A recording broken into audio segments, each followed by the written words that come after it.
Luca glanced at the now silent walkie-talkie. He wasn't sure what to think.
A pit formed in Luca's stomach.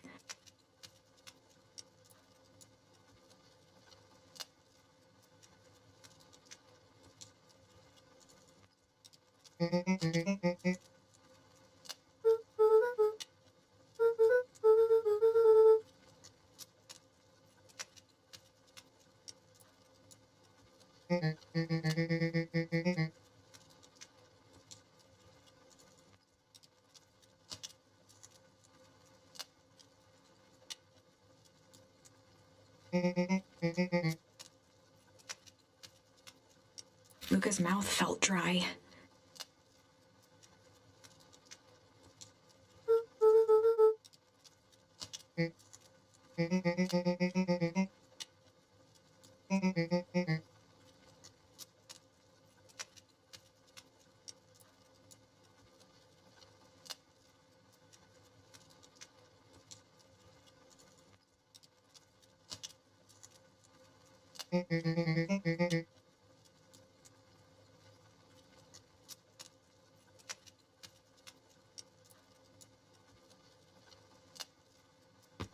Luca could feel his heart beating in his throat.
Luca glanced at he wasn't sure what to think.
tide as fishing with...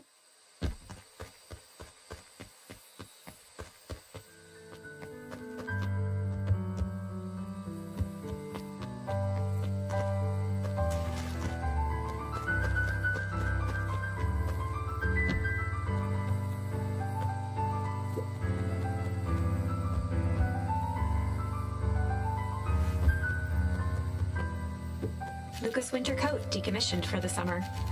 With the cold holding out longer than usual, he reconsidered its usefulness.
Toby looked up from the clipboard excitedly.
We all know Beacon Pines is a great town. What you may not know is great towns grow from mighty roots. And that is why you cannot tell the story of Beacon Pines without telling the story of one Sharper Valentine. Young Sharper's keen intellect and strong moral fiber led to a grand vision. A vision of a community dedicated to a better tomorrow. In his own words, a better tomorrow is within our grasp, but it requires a singular mind to harness it. Lucky for us, he decided to grow that vision here in Beacon Pines. And how does one grow a better tomorrow? With fertilizer, of course. Valentine's Fertilizer Company became the lifeblood of a town yearning for purpose. But then tragedy struck, a scientific experiment gone wrong. An accident which took Sharper away from us far too soon. To this day, we struggle to pick up the pieces. But one foul harvest isn't enough to stop the people of Beacon Pines. The spirit of Sharper Valentine lives on. It lives in the hearts of everyone with a dream for a better tomorrow. Together we will follow his example and grow a bountiful future. Paid for by the Valentine family and the Valentine Fertilizer Capital Relevance Fund.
Luca wrapped some tape around the hook. Hey, you never know.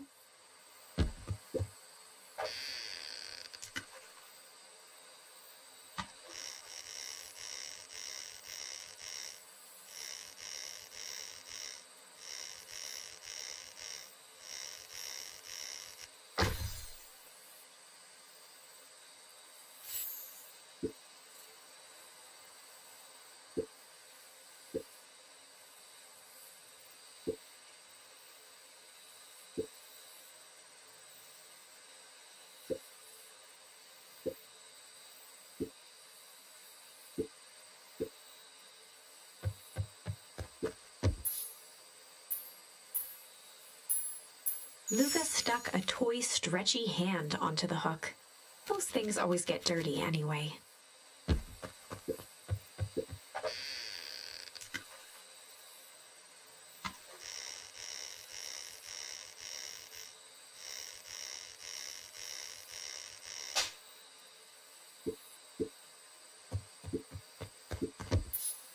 Luca stuck those things up.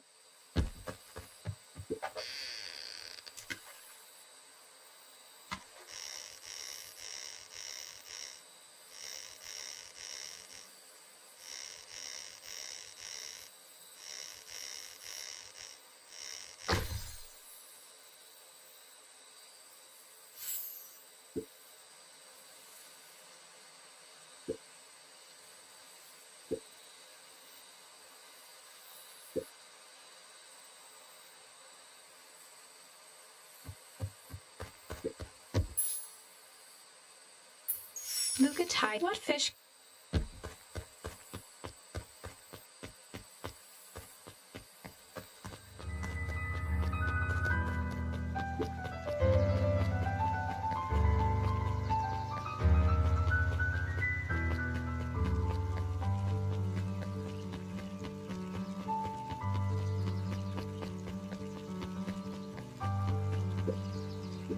A bit.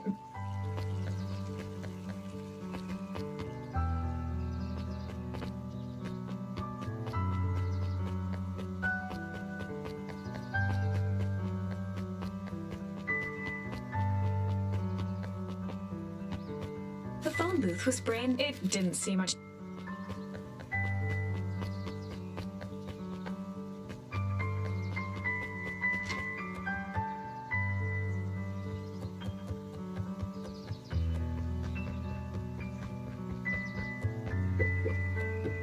The entire top level of the library was devoted to comics, most of which were Hank Atomic and the myriad of lesser revered.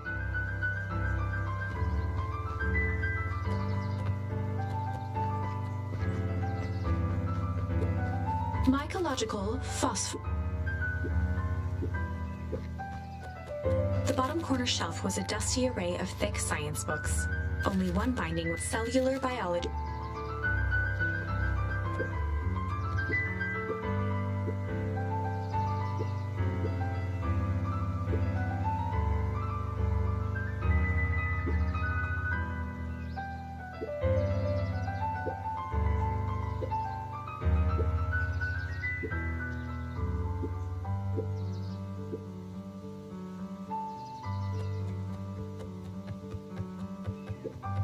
There were rarely any actual new additions, simply a variety of existing content rotated into the front display each week.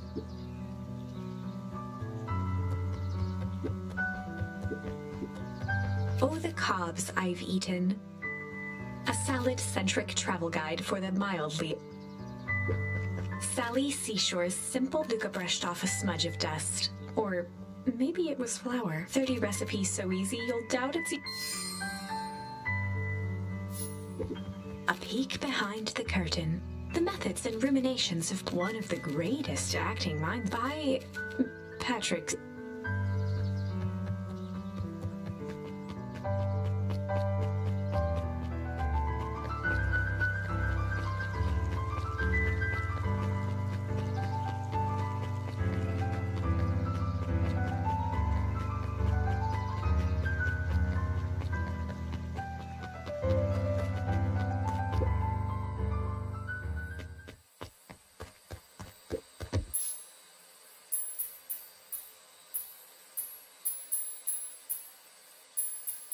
Luca wrapped some tape around the hook.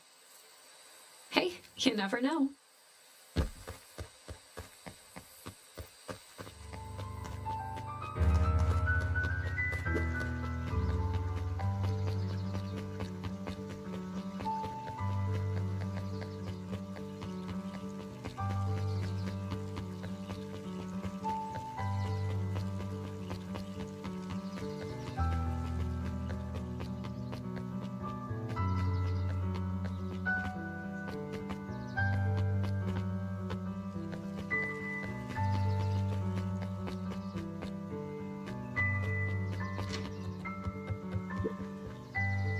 Volunteered at the library during the summers.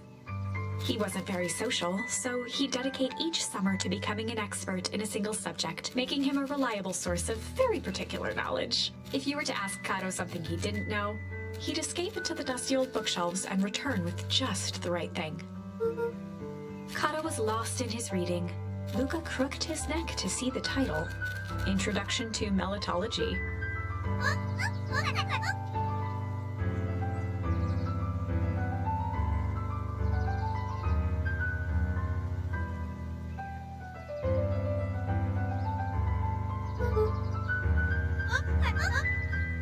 He gestured to the shelves.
Beck's family moved often, giving her little time to establish any real connections. She would tell you she prefers it that way.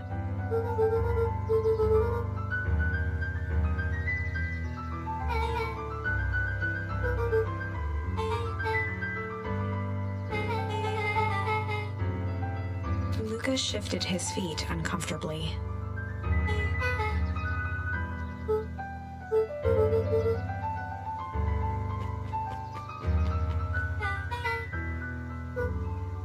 Beck pulled a coin from her pocket.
Luca felt a chill as he approached Beck.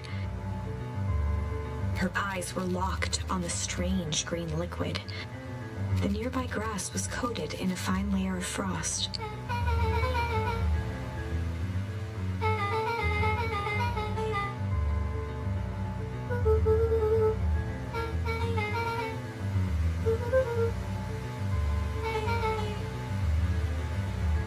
Luca watched as Beck dipped a broken tree branch into the goo. Beck's eyes widened as flowers grew from the dead wood.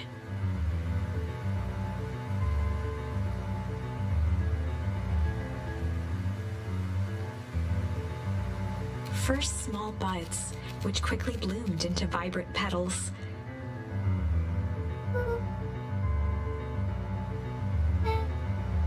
As quickly as they had grown, the flowers began to shrivel and turn gray.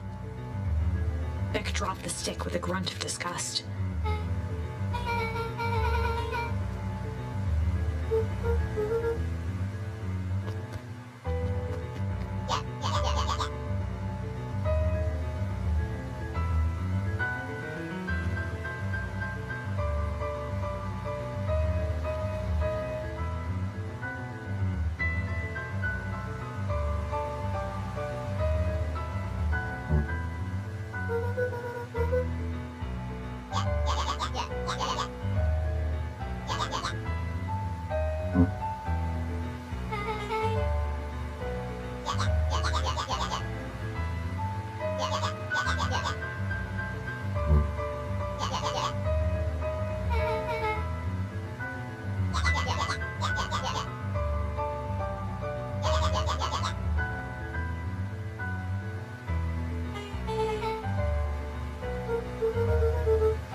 Iggy took a step towards Luca, his sneer lit by the glowing puddle. Beck could see tears welling in Luca's eyes, his fists clenched. Some things about Beacon Pines were very different from the city, but a bully from a hayseed town is really no different from a city bully. Beck took a deep breath and thought.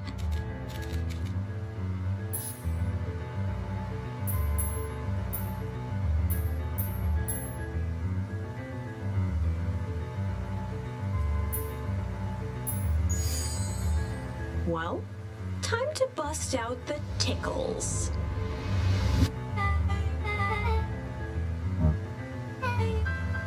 Beck lunged forward and began to tickle under Tish's arm.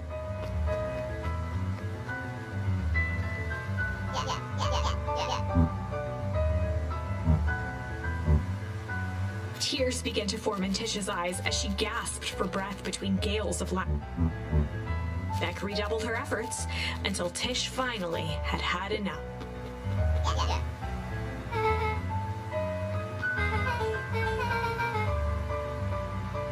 Iggy's eyes darted around, a realization dawning on his face that he was now outnumbered.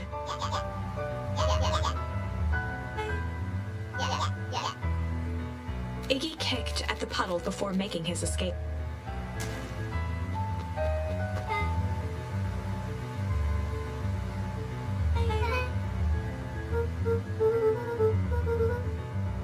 Beck shook the ooze out of her hair as best as she could.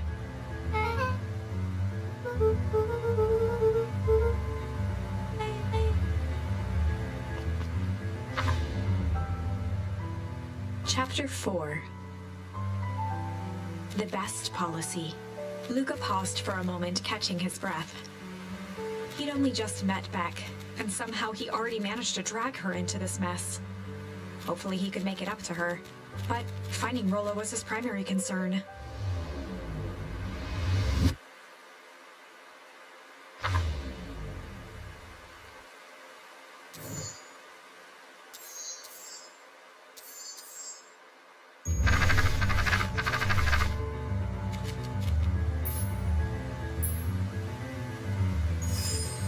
Well, time to bust out the strange.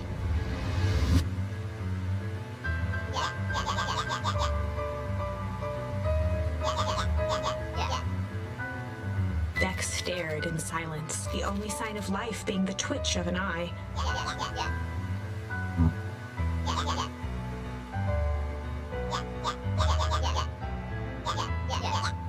At the sight of Iggy taunting Beck, something in Luca snapped.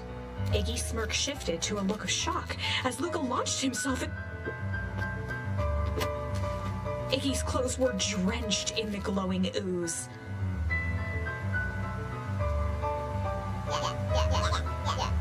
Iggy's voice began to slur as he struggled to get up.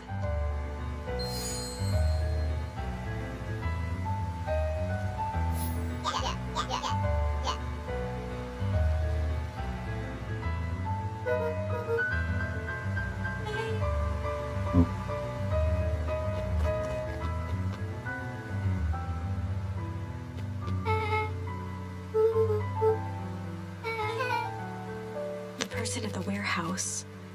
This strange ooze and what it did to Iggy. Was Rollo caught up in all of this?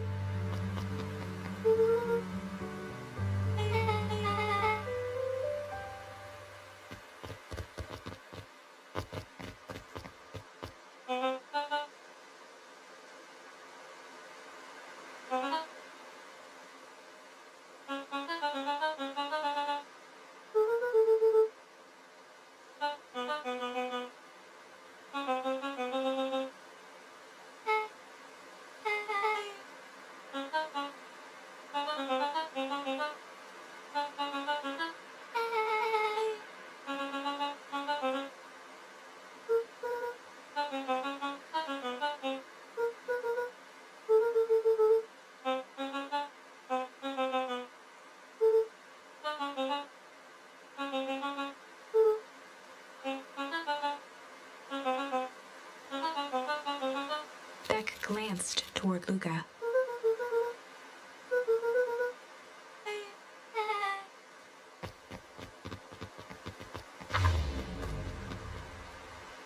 Rollo was safe. A wave of relief washed over Luca, which was quickly replaced by a Gran is going to kill me. If he hurried, he might just make it home before sundown. Chapter 4. Our harvest awaits. Luca took a deep breath and gingerly opened the door, steeling himself for Gran's wrath.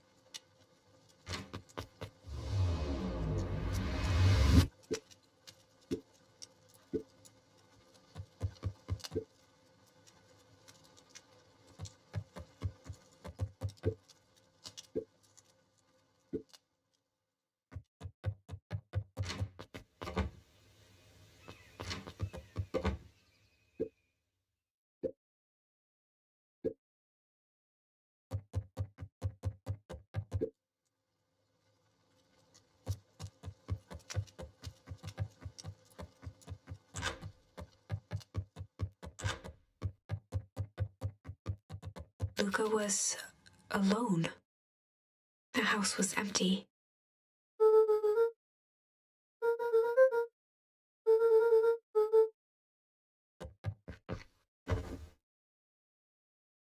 Luca was sitting by the pond, listening to small waves lap against a rock. His father sat in a folding chair in front of him. Without turning, he spoke. "Why don't you grab me some nice bait?" "Sure thing, Dad." Luca hopped over to the tackle box and popped open the lid. Inside was a rolling, buzzing mat. "We're fishing with bees?" Luca's father gave a warm chuckle. "Well, you catch more fish with bees than honey." Luca closed his eyes and plucked out a bee. He could feel its wings struggle between his fingers. Holding it at arm's length, he hurried over. His father deftly baited the hook and examined. Interesting choice. With a practiced flick of the wrist, the line buzzed in a graceful arc. The water accepted it without a splash or ripple. The wrong choice. But I respect the pond began to freeze over. Sometimes we gotta make the wrong choice before we can make it right. Pallid ice propagated across the still surface with an alarming speed. Luca scrambled back as the ground beneath him turned cold. "Dad, I don't understand. Sorry, kiddo. Understanding isn't always part of the deal. The relentless ice shot through the fishing line toward his father. Dad, look out! His father casually wound the reel. None of it's your fault, you know. Never was. Dad, we have to go! Luca grabbed his father's shoulders, trying to pull him away. Please, you have to run! The ice crackled as it spread across his father's hands. That's the thing about fishing, Luca. His chest began to crystallize. You toss your hook in, then you never know what you're gonna pull out. A shock of searing cold ran up Luca's arms. He gave one last. The chair tipped backwards in a single frozen mass. Luca tried to stop the momentum, but it was too late. He watched the icy form of his father slam into the hard ground, shattering into 1,000 dead. I don't understand. The gentle rustle of leaves was the only reply.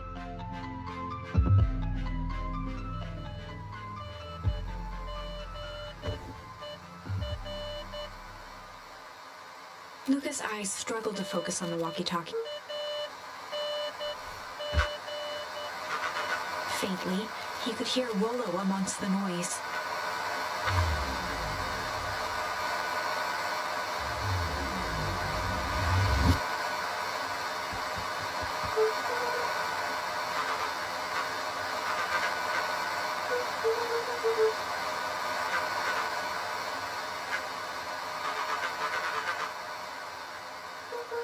Rollo's voice was coming through more clearly now. But some words were still just static.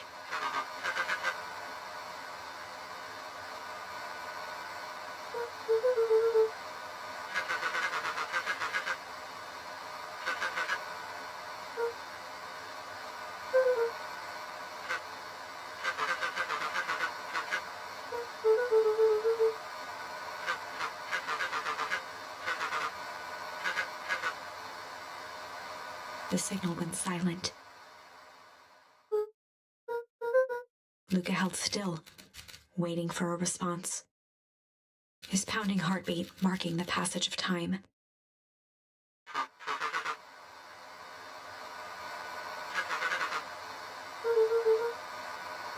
Lolo's voice began to fade.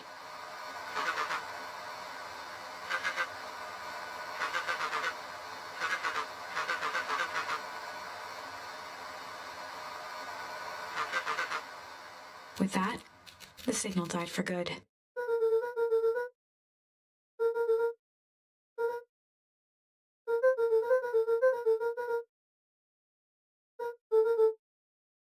Luca grabbed the walkie-talkie and sprinted to the treehouse.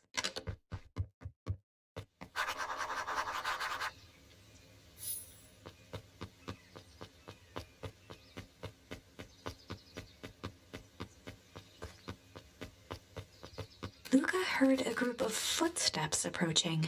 He dashed behind the bushes to avoid being spotted.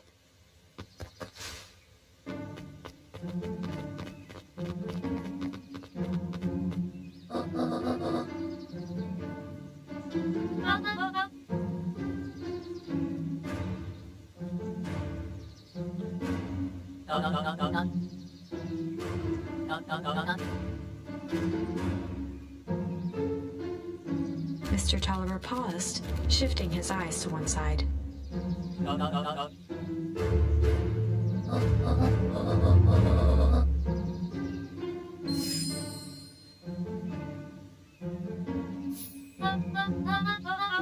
Mr. Tolliver took one long, quiet breath.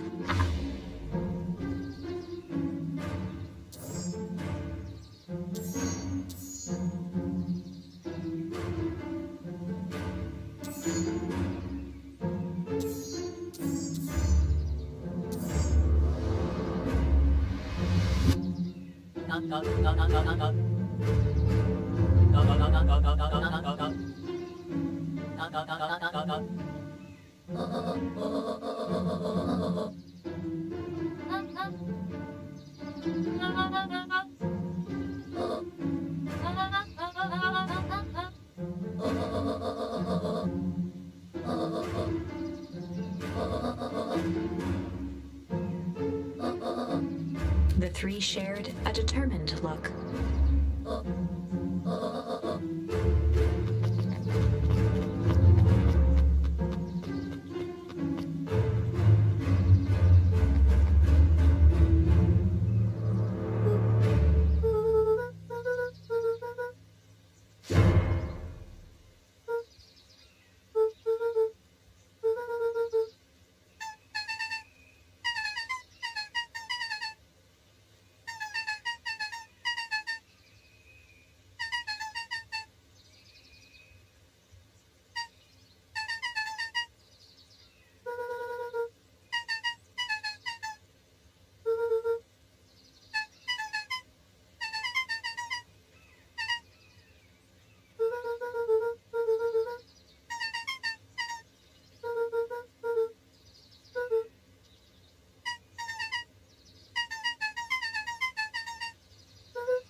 a town that saw a few...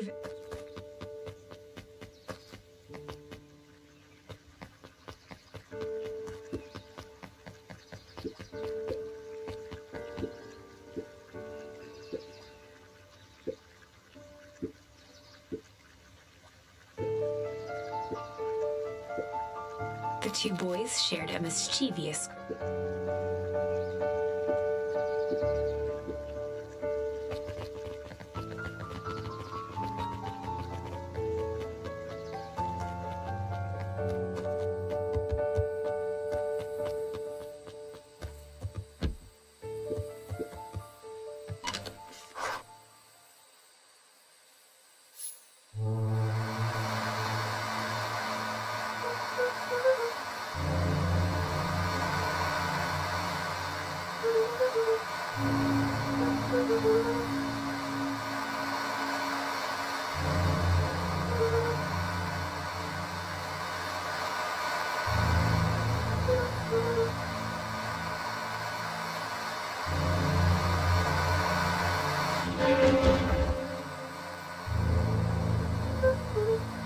Luca could only see a cloaked He strained to hear as a muffled voice began.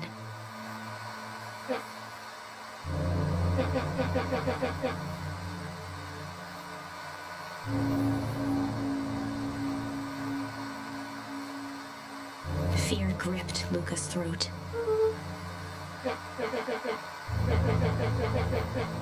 Luca stared at the ground for a moment, trying to place the dampened voice. The figure shifted slowly from behind the rocket, revealing itself to Luca.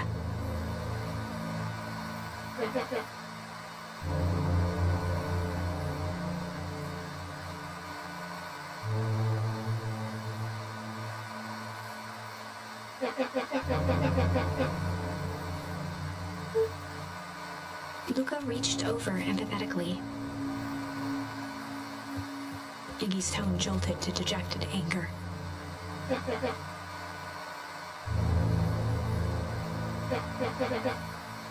Luca slumped to the ground, overwhelmed by guilt.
Iggy slumped to his knees.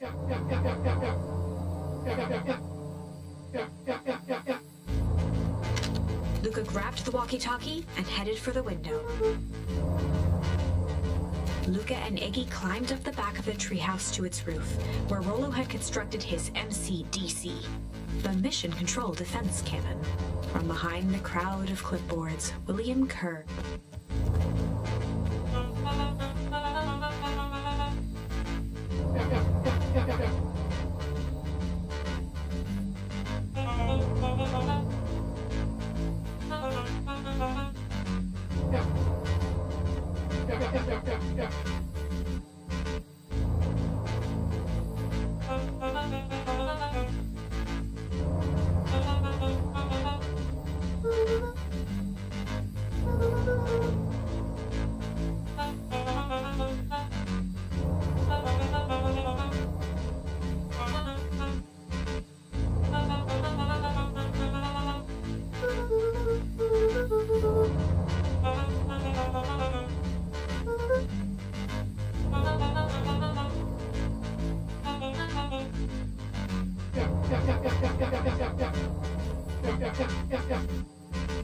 Kerr's smile faltered.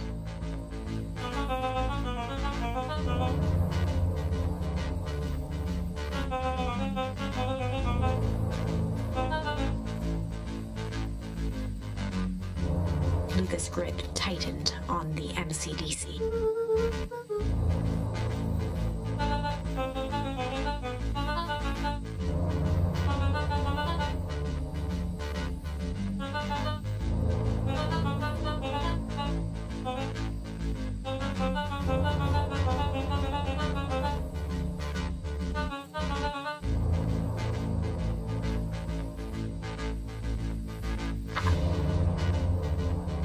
Luca's mind raced. He was caught in a trap. What do you do when there's no hope? He wiped his cheeks with a sleeve. What are you gonna do, Luca?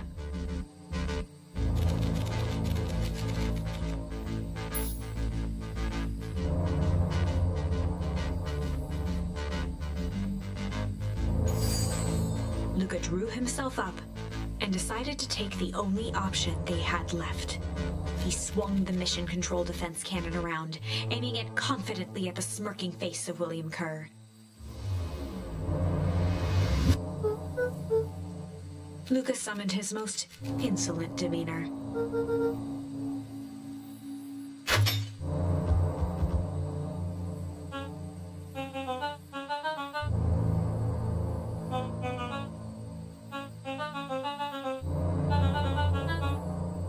Kerr turned his back on the two boys.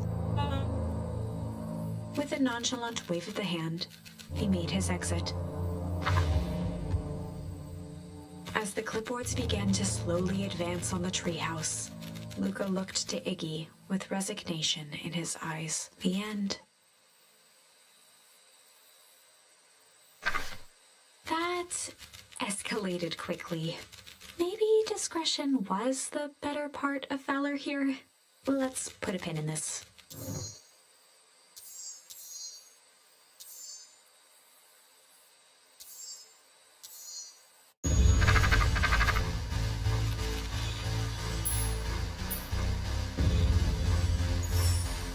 This is a story about struggle. Luca could hear a machine humming somewhere nearby. He felt around wildly, searching for something, anything that could help. His hands found a hard object, maybe a tile? He yanked it free, lifting the cold stone. Let me go! Luca swung the tile as hard as he could at the shape that still held fast to his leg. He heard the crack of glass as the stone hit the assailant's mask. With a muffled yelp, the hand let go. Luca was free and scrambled to the door. He never looked back once on the long run home. Chapter 3.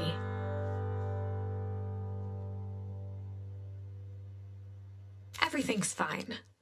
The next morning, it was quieter than usual at the breakfast table. Only the sound of silverware and chewing interrupted the awkward silence.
Checked the soles of his sandals.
Valentine, oldest of Sharper Valentine's children, and heir to the Valentine fortune, had a way of making questions seem like demands.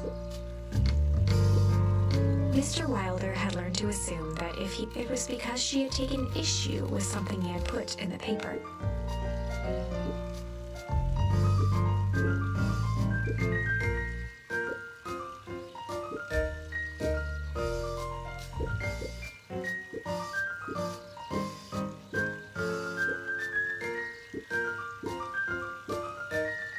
Mr. Wilder averted his gaze and began to polish his monocle.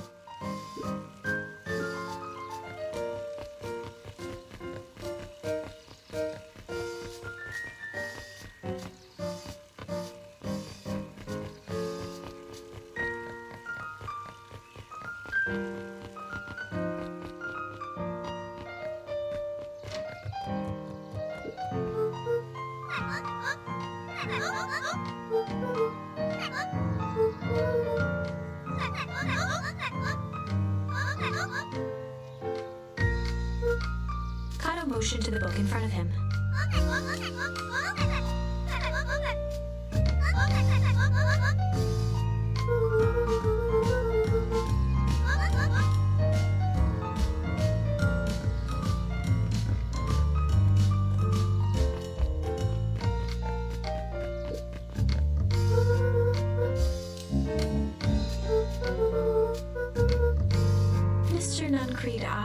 for a moment, then nodded in agreement.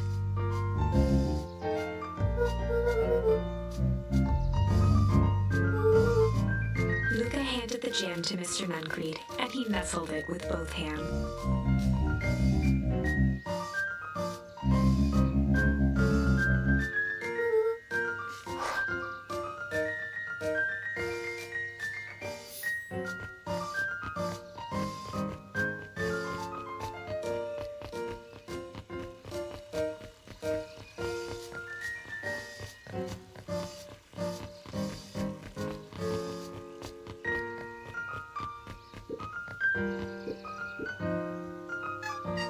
Dawn had dreams of becoming a big-timer. At night, she searched for the story that could be her big break. By day, she hawked...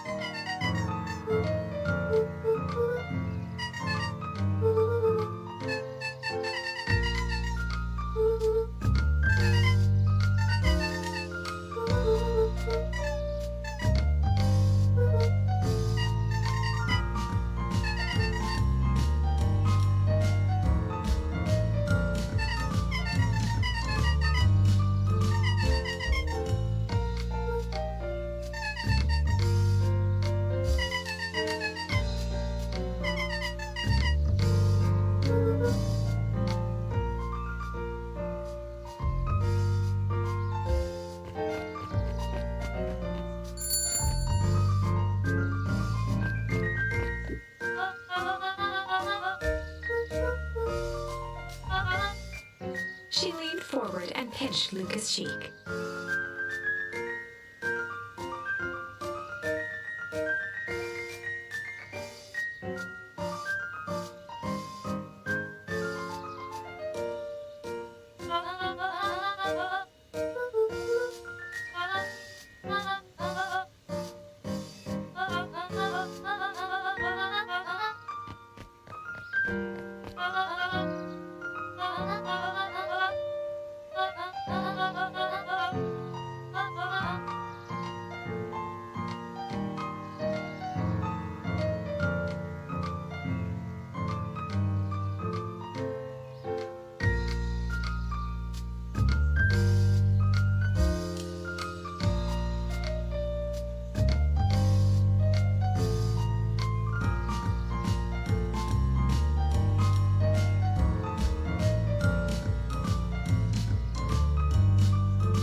Luca shifted the basket uncomfortably.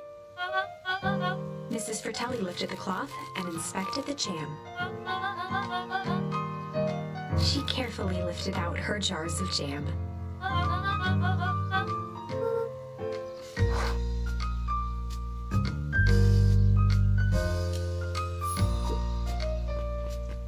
Luca squinted at the faded photo of him and his mom at the diner. Memories of that day came flooding back.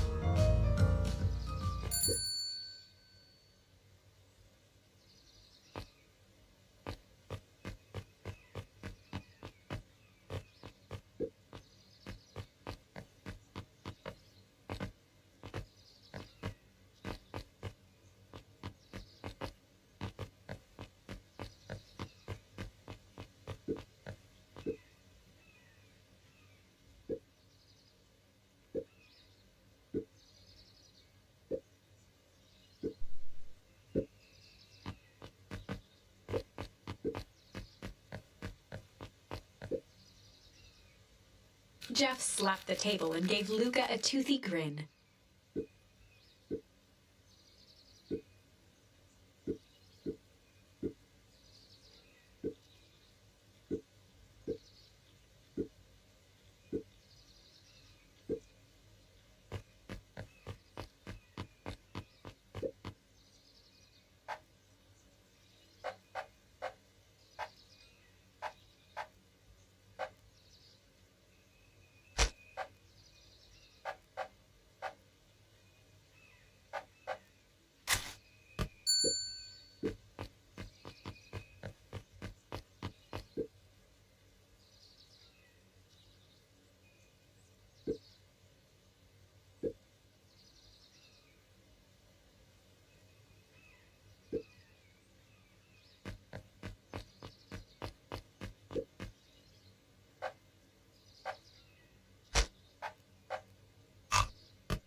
Luca glanced at the empty seat across from Gus.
At his counter, Hiram Tolliver was more accurately, Hiram Tolliver was meticulously shining. With a yelp, Mr. Tolliver fumbled the apple, flailing it. He leaned forward.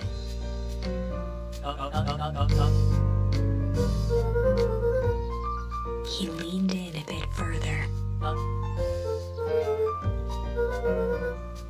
Mr. Tolliver leaned back, speaking loud enough for anyone to hear.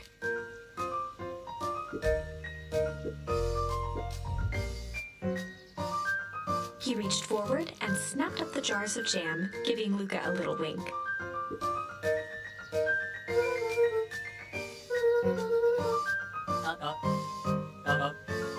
He leaned in for a final whisper.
Beck locked eyes with the look on her face was equal parts expectant and desperate.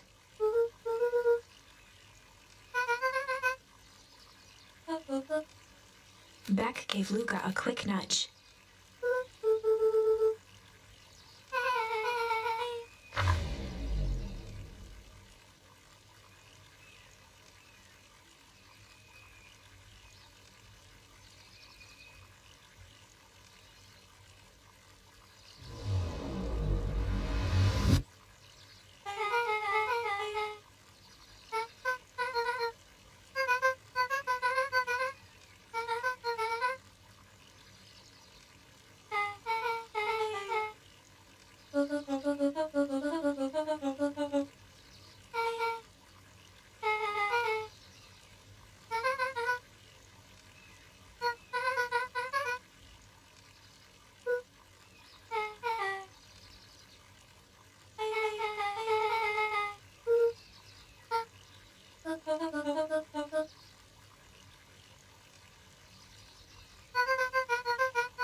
Luca placed a singer on the line. Sometimes the best stuff is at the bottom of the pond.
Jeff dug through his pockets.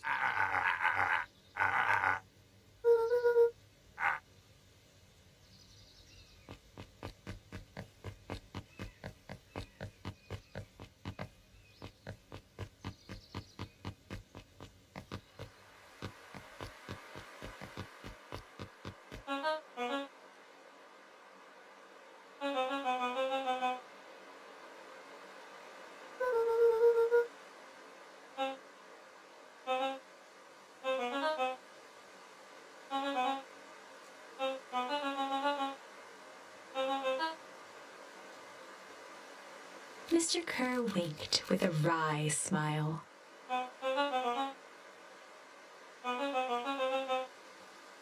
He gave Luca an energetic thump on the shoulder.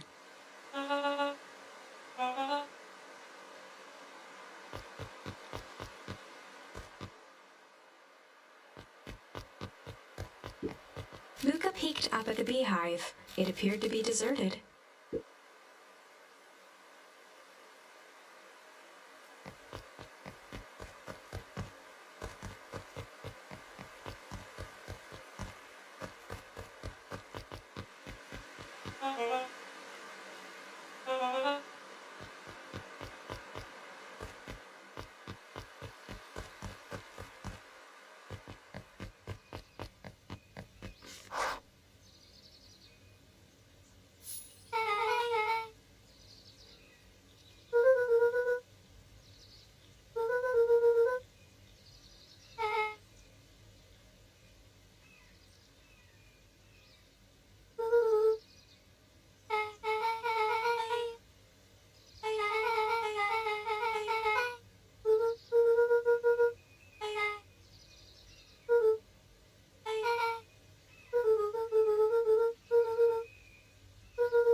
Took a long breath, then gave a firm nod.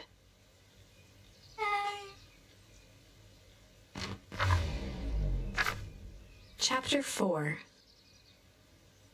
Dinner with the Moodwills. Ilona Moodwill was worried about change. A gardener at heart, she understood the necessity of change, relied on it even. But there was a difference between the controlled world of her plants and this cluttered cottage in a strange town.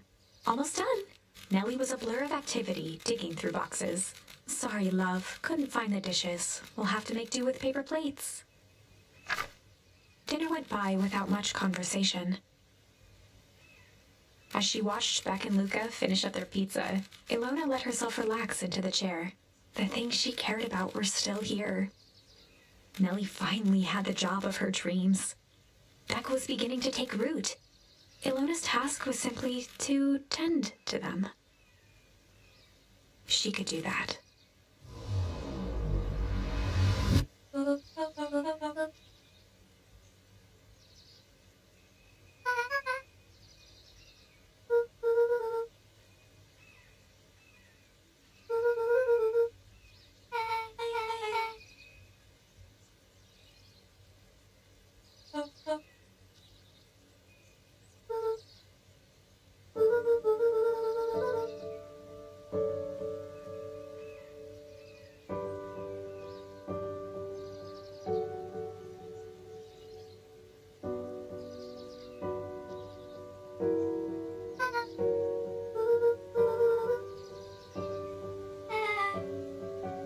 Luca's eyes were fixed to his plate. Pushing a chunk of Nellie was the one who eventually broke the silence.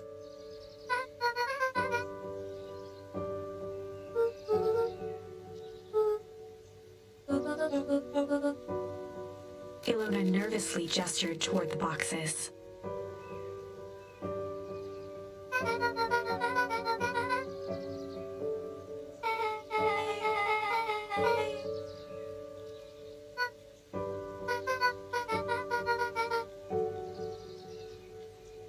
Luca wiped his face with his sleeve.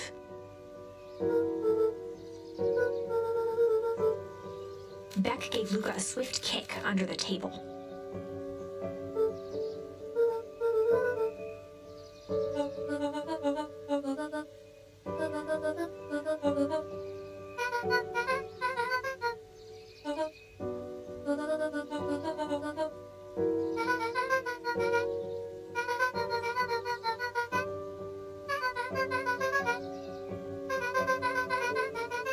Luca glanced over to Beck.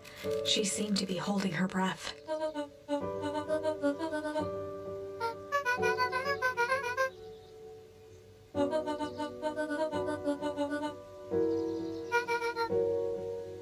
Beck slammed her fist into the table. Perhaps harder than she intended.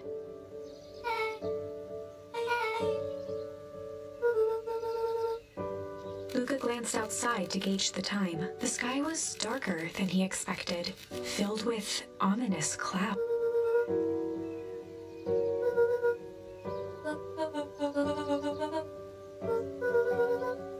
Luca wiped his mouth one last time with his napkin and started to get up.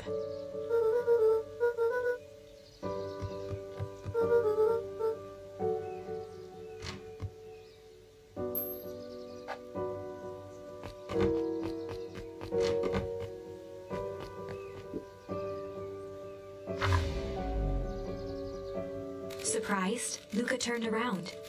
He knew Rollo could be prickly around new people. But Beck seemed cool. Rollo would warm up to her eventually. Probably.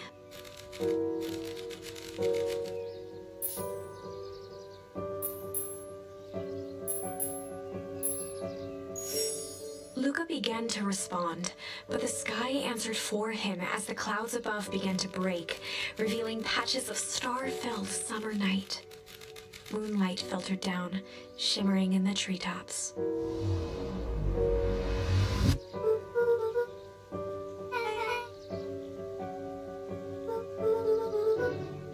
Luca stopped himself mid-sentence.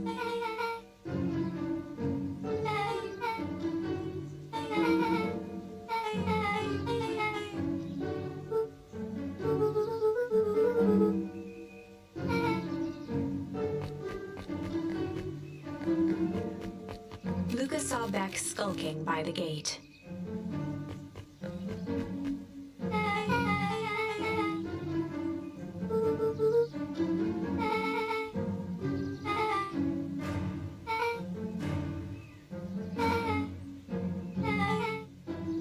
Beck grabbed the wrought iron bars and shook the gate.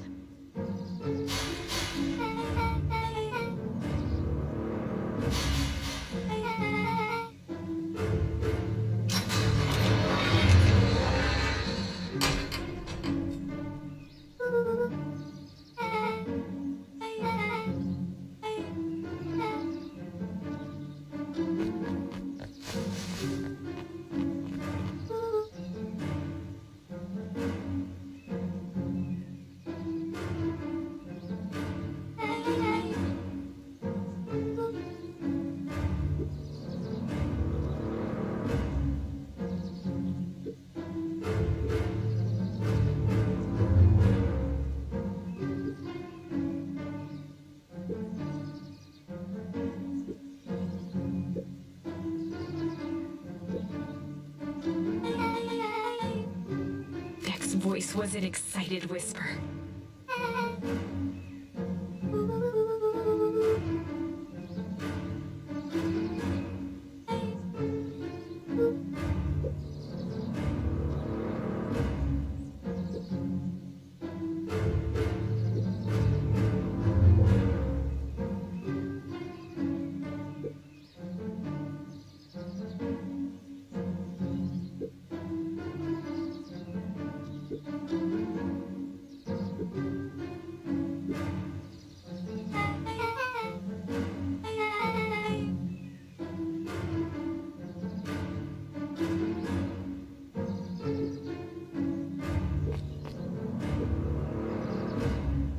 mysterious figure retracted their mask, hair pushing out from all.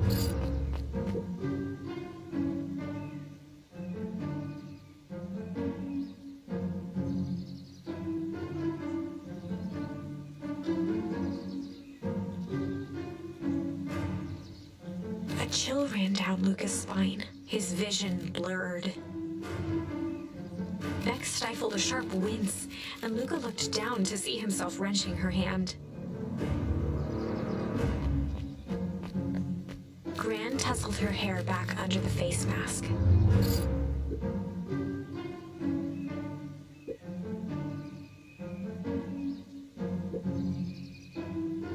Gran gave Eris a curt nod and disappeared into the night.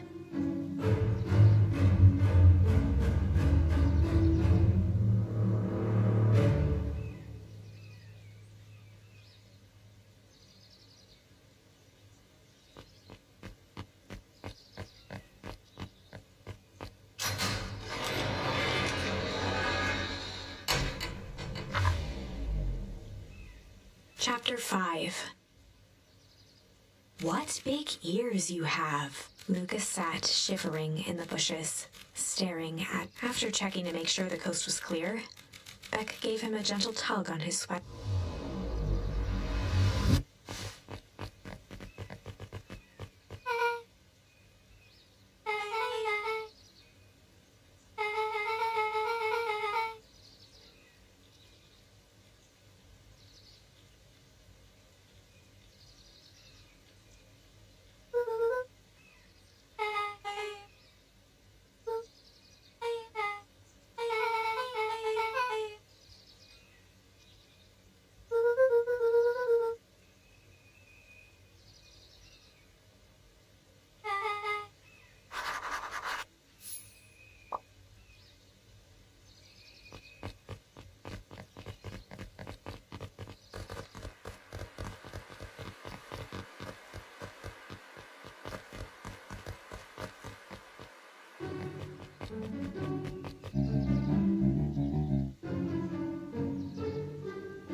The clipboard finished writing with a scratchy. Mr. Nuncreed, arms crossed over his paunch, gave it a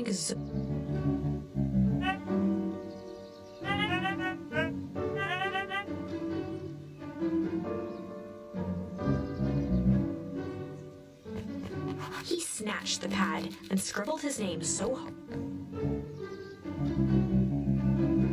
The clipboards looked at each other for a moment, almost pondering the possibility, then broke into laughter as they walked away.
William Kerr and Gus Valentine proudly surveyed the half-covered festival banner.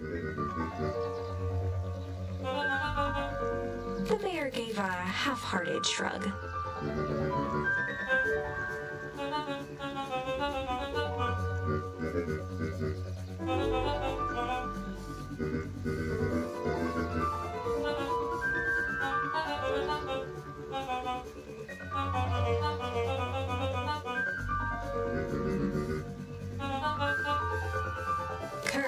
locked his arm on Gus's.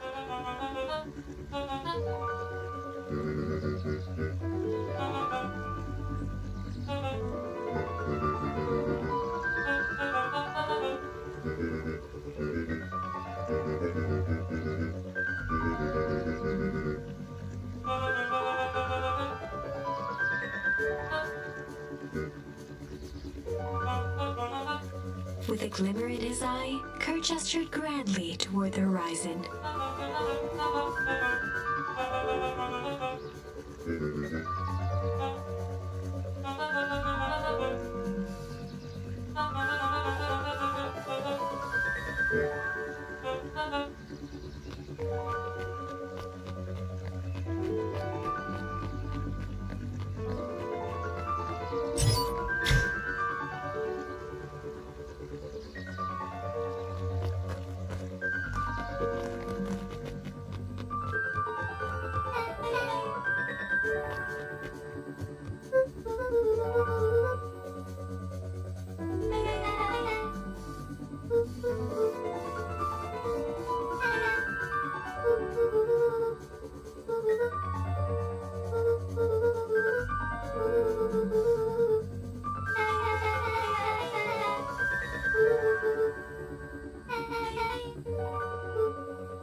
Rollo waggled his head with pride.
sucked in a long breath.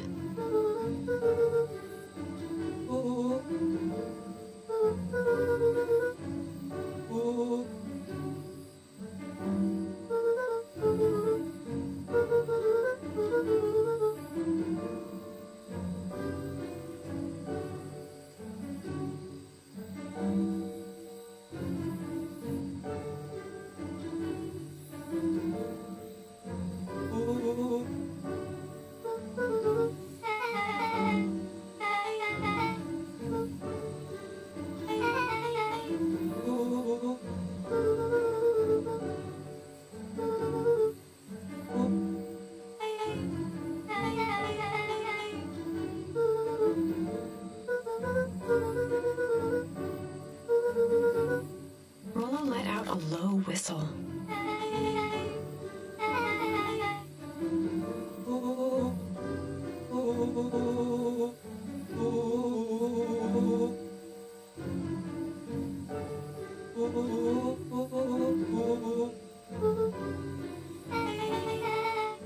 Rollo and Luca shot back a look.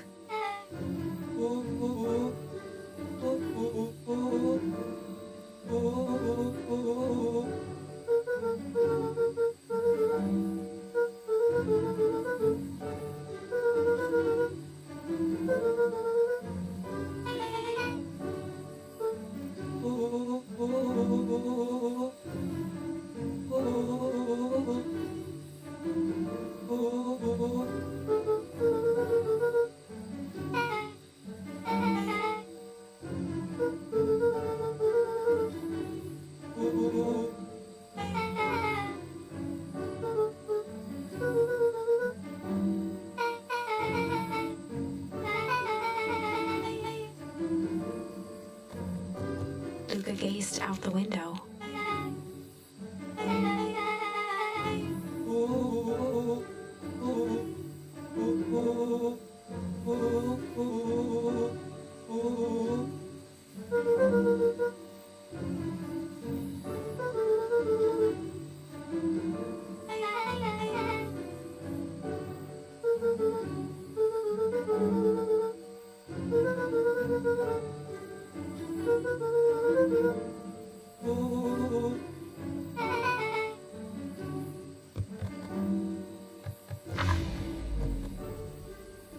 Chapter 6. Secret Lair. Summer forged ahead, but the nights only seemed to grow colder. Luca walked home slowly under the pale starlight, cautious to avoid any more surprises lurking in the... Reaching home, he slipped quietly into bed, half dreading what they might discover the next...